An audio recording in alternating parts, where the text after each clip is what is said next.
Hello, beloved daughter of the King. Another episode of From the Margins. Just a quick one to celebrate a year of yes. About a year ago, I was standing in the wreckage of what felt like loss. Both my husband and I had lost our jobs.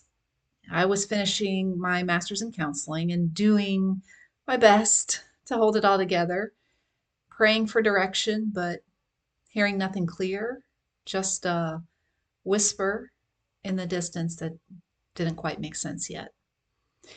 And then, like he always does, God showed up, happened to show up in a really big way. And 4 weeks later, the framework for Breathe Life coaching was in place.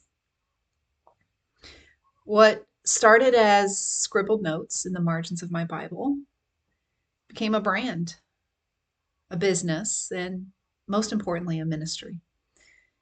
Since then, I've written 2 devotionals and started a third. I've walked with women in individual sessions and group settings that turned into sacred spaces. I've been featured on podcasts, even internationally.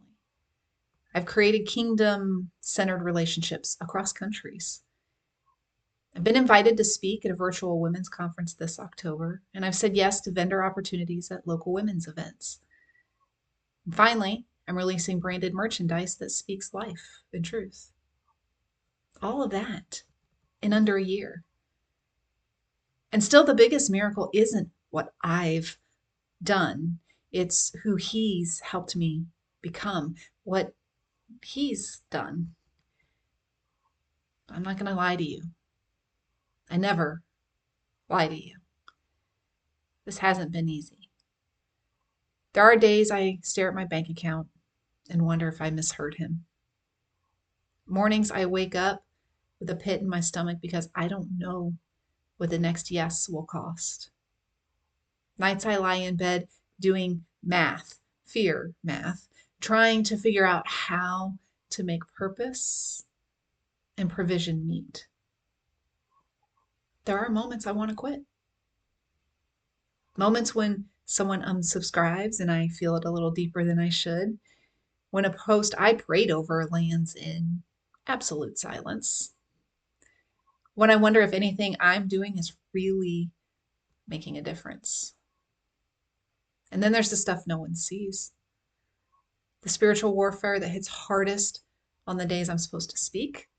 The loneliness that sneaks in when you're always pouring, but not always seen.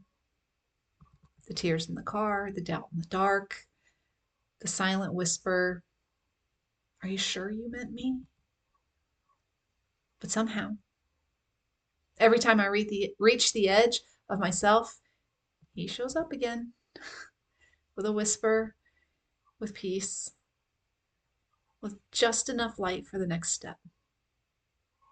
And there's joy, the kind that makes no sense, like laughing in the middle of the wilderness because you know you're not alone in it.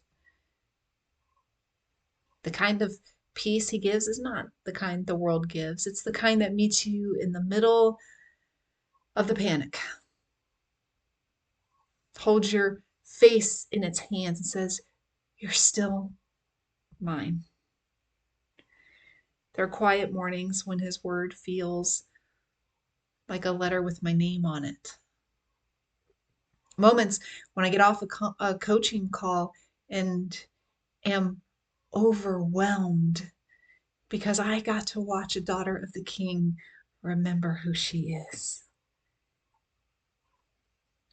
There's fruit I'll never see, emails I didn't expect, testimonies that make me whisper and want to shout, only God.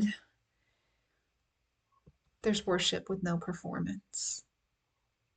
There's friendship that feels like family. There's an anchoring that no fear can shake. But most of all, there's nearness, a closeness with Him that I didn't even know I was missing until obedience opened the door. And I wouldn't trade that for anything. So today I just want to pause to honor what He has done and to remind you, obedience is never wasted. The fruit may not come in the way you expect, but trust me, trust Him, it comes. So if you're standing in your own wreckage, if you're waiting for the fog to lift or the whisper to make sense, don't let the silence scare you. There is a wild, holy unfolding happening beneath the surface. So just keep saying yes. Blessings.